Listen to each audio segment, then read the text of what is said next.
नमस्कार सभी साथियों को। सभी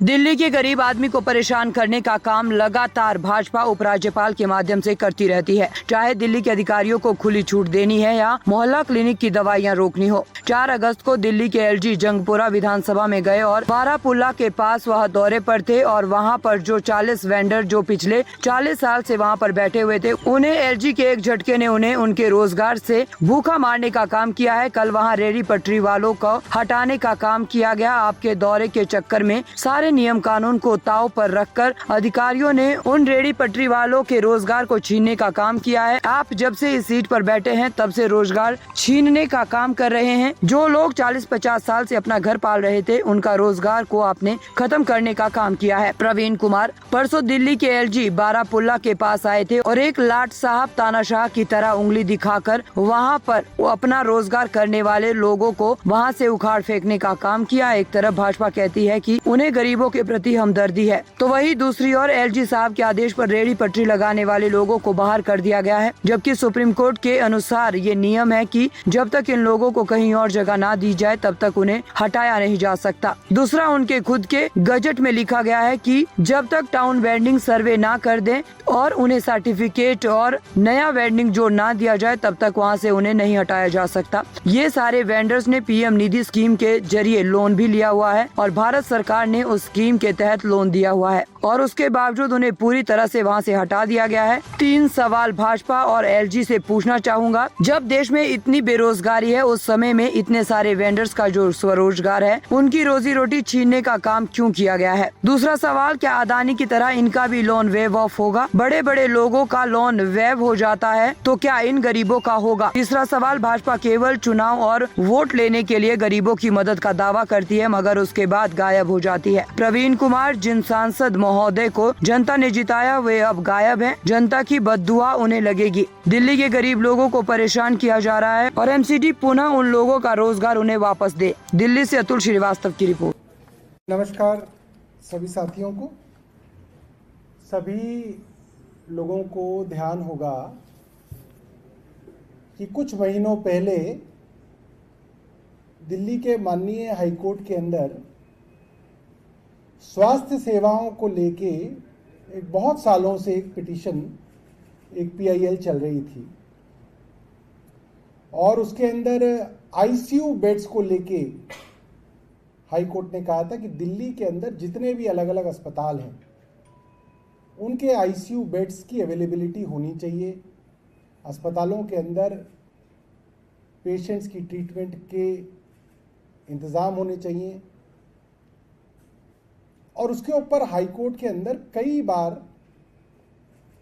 दिल्ली के हेल्थ डिपार्टमेंट की तरफ से कुछ बातें कही जा रही थी, एफिडेविट दिए जा रहे थे और जब मुझे पता चला कि एफिडेविट दिए जा रहे हैं तो मैंने खुद अपनी तरफ से, अपने व्यक्तिगत तौर पे, मंत्री के तौर पे मैंने वहाँ पे एक हलफनामा दायर किया और मैंने कहा कि दरअसल हाईकोर्ट को सेकेंडरी बातें बताई जा रही हैं, जो प्राइमरी प्रॉब्लम है दिल्ली सरकार के अस्पतालों की उसको जानबूझ के छिपाया जा रहा है। और मैंने बताया दिल्ली सरकार के अंदर आईसीयू की सबसे बड़ी समस्या क्यों है, ऑपरेशन थिएटर्स की सबसे बड़ी समस्या क्यों है। उसका कारण है कि दिल्ली सरकार के अस्पतालों में पर्याप्त मात्रा में डॉक्टर, स्पेशलिस्ट्स और पैरामेडिक्स नहीं है।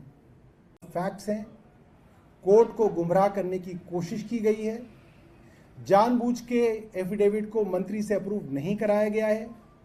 चोरी छिपे हेल्थ सेक्रेटरी ने इसको अप्रूव करके दिल्ली सरकार के वकील के थ्रू ना होके एलजी साहब के अधीन जो वकील आती है उनके थ्रू इस एफिडेविट को कोर्ट में दायर किया गया है। लिहाजा स्वास्थ्य सचिव पे और ये जो सर्विसेज डिपार्टमेंट की स्टैंडिंग काउंसिल है उनके ऊपर, दोनों के ऊपर सख्त कार्रवाई की जाए, इसलिए मैं ये लॉ डिपार्टमेंट को लिख रहा हूँ। इसके अलावा 2 बातें और बड़ी गंभीर हैं कि एलजी की वकील और स्वास्थ्य सचिव अपने ही विभाग के मंत्री के खिलाफ षड्यंत्र कर रहे हैं। इस पूरे के पूरे एफिडेविट के अंदर मुझे लगता है कि करीब करीब 2500 पेज का एफिडेविट होगा। इसके अंदर किसी भी फैसले पर कहीं पे ये नहीं लिखा कि ये फैसला यहां लंबित है, ये फैसला यहां लंबित है। 2 जगहों पे 2 फैसले लिखे हुए हैं कि ये दोनों फैसलों के लिए फाइल जो है मंत्री के पास लंबित है, ये लिख के इन्होंने हाईकोर्ट के अंदर दिया है।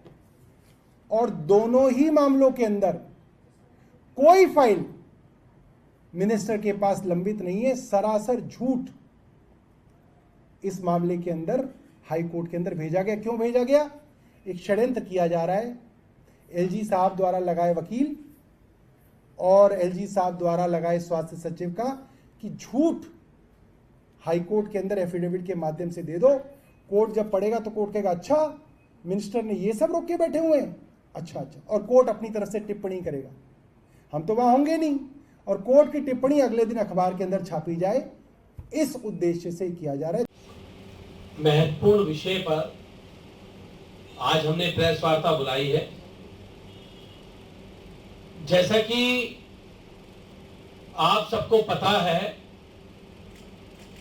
कि दिल्ली के गरीब आदमी को परेशान करने का काम, दिल्ली के लोगों को परेशान करने का काम कहीं ना कहीं भारतीय जनता पार्टी लगातार उपराज्यपाल महोदय के माध्यम से करती रहती है। चाहे वो दिल्ली के मोहल्ला क्लिनिक की दवाइयां रोकनी हो, चाहे वो दिल्ली के अधिकारियों को खुली छूट देनी हो, जो भी दिल्ली को परेशान करने के लिए कर सकते हैं वो सारे हथकंडे उपराज्यपाल महोदय अपनाने का काम करते हैं। अभी एक ऐसा एक प्रकरण सामने आया है कि 4 अगस्त को दिल्ली के उपराज्यपाल महोदय जंगपुरा विधानसभा, जो हमारे साथ मेरे साथी प्रवीण जी जो वहां से एमएलए हैं, इनकी विधानसभा के अंदर उपराज्यपाल महोदय 4 अगस्त को गए और बारापुला के पास वो दौरे पर थे और वहां पर जो 400 वेंडर जो पिछले 40 साल से वहां बैठे हुए हैं, अपनी रोजी रोटी कमाते हैं, अपने घर को अपने परिवार को पालने का काम करते हैं, मेहनत करने का काम करते हैं। 40 साल से वो लोग बैठे हुए थे वहां पर, अपना काम कर रहे थे, लेकिन एलजी साहब के एक झटके के एक दौरे ने उन 400 रेडी पटरी वाले लोगों को उनके धंधे से, उनके काम से, उनके रोजगार से बेघर करने का काम किया, उनके बच्चों को भूखा मारने का काम किया। और उनके एक आदेश पर, अभी कल का वाक्य है, कल वहां पर एमसीडी और साइड डिपार्टमेंट मिलकर सारी की सारी रेडी पटरियों को वहां से उजाड़ने का काम किया। मैं एलजी साहब से कहना चाहता हूं, एलजी साहब, टाउन वेंडिंग कमेटी के अपने रूल्स हैं, अपने नियम हैं। अगर टाउन वेंडिंग कमेटी के अंदर किसी के पास उसका लाइसेंस है, किसी के पास उसकी पर्ची है, तो उसको हटाने का अधिकार किसी के पास नहीं है। लेकिन आपके दौरे के चक्कर में, आपके आदेश पर सारे नियम कानूनों को ताक पर रखकर अधिकारियों ने जैसे उनको उजाड़ने का काम किया, उन रेडी पटरी वाले भाइयों को उनकी दुकान से बेघर करने का काम किया।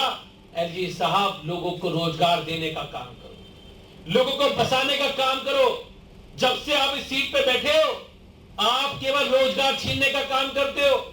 कभी डीसीडब्ल्यू से महिलाओं के लिए काम करने वाले लोगों को हटा देते हो, कभी विधानसभा के फेलों को हटा देते हो, कभी विभाग से सफाई करने वाले लेबर को हटा देते हो, जल बोर्ड की।